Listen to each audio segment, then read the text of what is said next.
लगे, इतनी देर में तो घर में आवाज आ रही थी, ओम ब्रह्मवे स्वाहा, ओम विष्णवे स्वाहा, ओम इंद्राय स्वाहा, ओम प्रजापते स्वाहा। जैसे ही यज्ञ की आहुतियों की जब आवाज आई तो इतने में तुरंत दरिद्रता देवी तो भागी और भागकर पीपल के पेड़ के नीचे जाकर बैठ गई। दूसरा मुनि ने कहा, दरिद्रता चलो, ज्येष्ठा ये अपना घर है, तुम्हारा ससुराल, चलो। ज्येष्ठा देवी कहती है, महाराज मैं नहीं जा सकती, पहले या तो यज्ञ बंद करवाओ, पूजन बंद करवाओ, पाठ बंद करवाओ, अनुष्ठान बंद करवाओ, तब मैं तुम्हारे घर में आऊंगी। क्योंकि दरिद्रता उसी के घर में प्रवेश करती है जिसके घर में कभी पूजन पाठ नहीं होता। तो मैं इस घर में जाऊं कैसे? इसके घर में तो पूजन पाठ हो रहा है, मैं नहीं जाऊंगा। भगवान नारायण ने लक्ष्मी जी से विवाह कर लिया। दुसहा मुनि की पत्नी दरिद्रता पीपल के पेड़ के नीचे रहने लगी। इसलिए हमारे यहाँ हिंदू धर्म में पीपल का पेड़ घर में नहीं लगाया जाता, क्योंकि उसके नीचे कौन रहती है? जम के बोलो, दरिद्रता रहती, ज्येष्ठा रहती। अब दरिद्रता का निवास हो गया पीपल के पेड़ के नीचे। भगवान नारायण लक्ष्मी जी को लेकर घूमने के लिए चले। चलो थोड़ी देर, लक्ष्मी जी बोली मेरी बहन से नहीं मिले, चलो जरा मिलने। भगवान ने कहा चलो मिलके आते हैं। और जो भगवान मिलने के लिए गए तो लक्ष्मी जी उनके लिए मिठाई का डब्बा ले गए। अपन किसी के यहाँ जाते हैं तो मिठाई लेकर जाते हैं, मिठाई दे गई। और मिठाई ले जाकर जो दिया, दीदी ओ दीदी, दीदी बोली हाँ ले मैं तेरे लिए क्या लाई हूं ले। और जो मिठाई का डब्बा दिया, इतने में दरिद्रता ने खोल कर देखा तो उसमें मिठाई थी। दरिद्रता को क्रोध आ गया और दरिद्रता ने कहा, लक्ष्मी तुझे मालूम नहीं कि मुझे प्रिय क्या, मुझे क्या अच्छा लगता है? लक्ष्मी जी ने कहा, मैं जानती हूं तेरे को खट्टा और तीखा प्रिय है, मैं जानती हूं तुझे खट्टा अच्छा लगता है, तीखा अच्छा लगता है, तो फिर मिठाई क्यों लाई?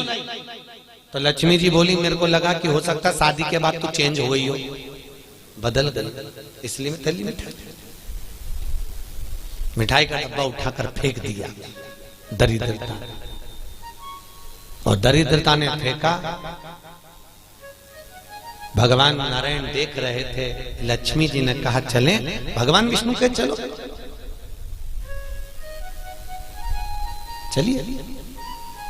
ये दरिद्रता को खट्टा और तीखा प्रिय है और लक्ष्मी को जम के तो बोलो मीठा। इसलिए हमारे हिंदू धर्म की रीति है, आज भी दुकान के बाहर, घर के बाहर नींबू मिर्ची टांगी जाती है, मिठाई रसगुल्ले नहीं। क्या टांगते हैं? नींबू मिर्ची। और मिठाई कहां रखी जाती है? घर के अंदर।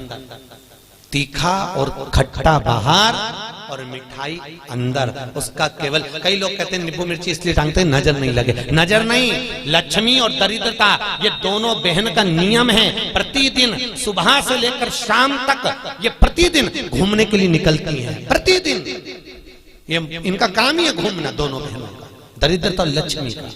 जब इनको भूख लगती है तो दोनों घर में प्रवेश करना चाहती हैं। और जैसे ही घर में प्रवेश करना चाहती हैं तो जिसके जैसी दोनों चलती हैं तो इतने में दरिद्रता देख लेती है कि मेरा भोजन तो बाहर ही टंगा है, तो दरिद्रता खाकर बाहर की बाहर चली जाती है और लक्ष्मी मिठाई के चक्कर में अंदर प्रवेश कर जाती है। लक्ष्मी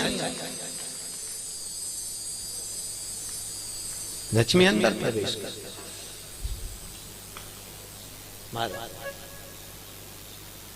इसलिए आज भी नींबू और मिर्ची हमारे यहाँ शास्त्र रीति है महाराज, 4 चीजें बेटी की विदाई में नहीं देते। कितनी चीजें? 4। पहली झाड़ू। क्या?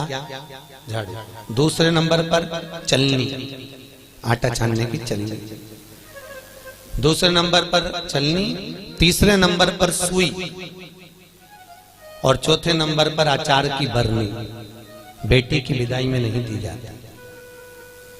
अगर ये 4 चीजें बेटी की विदाई में, माँ बाप ऐसे होते हैं कि कुछ सोचते ही नहीं है, मेरी बेटी जा रही है, रख दे अचार रख दे, तो माँ भी इतने प्रेम से अचार की बरनी भर भर के रख देती है। उनको समझाओ, जिसके घर में ये 4 चीजें मायके की चली जाती है, सुई, झाड़ू, चलनी और अचार, उसका घर फूटने में देरी नहीं लगती महाराज, याद रखिए। उसके घर में फूट डले, पति पत्नी में फूट डलेगी, सास बहू में फूट डलेगी, भाई भाई में फूट डलेगी। तो लोग कहते हैं अच्छा खासा परिवार था, जब से बहू आई तब से घर में ऐसा उपद्रव मच रहा। उपद्रव क्यों मच रहा है? उसका कारण है क्योंकि तुम उसके घर का अचार खा गए। वो बनवा के लिए ही हो, तुमने खा लिया। और अभी भी कह रहे हो हमारी बहू की माँ बहुत अच्छा अचार बनाती है, तो मंगवा लो, जा और मंगवा लो, खाओ। महाराज पहले बेटी की विदाई में भेजते थे बड़ी, पापड़, और पहली विदाई में बेटी के भेजते थे बेटी के साथ में मैदे की पूड़ी, एक डलिया में कपड़े में बांधकर, उसमें ना तो नमक डलता था ना उसमें शक्कर डलती थी। क्यों? क्योंकि वो बेटी के विदाई में मैदे की पूड़ी इसलिए दी जाती थी कि हमने ये पूड़ी एकदम फीकी भेजी है, अब चाहे तुम इसमें नमक डालो चाहे इसमें शक्कर डालो, हमने तो हमारी बेटी को तुम्हें दे दिया, एकदम सीधी मैदे की पूड़ी की तरह भेजी है, अब तुम इसमें चाहे कपट भरो चाहे प्रेम भरो, तुम्हारी मर्जी, ये हमने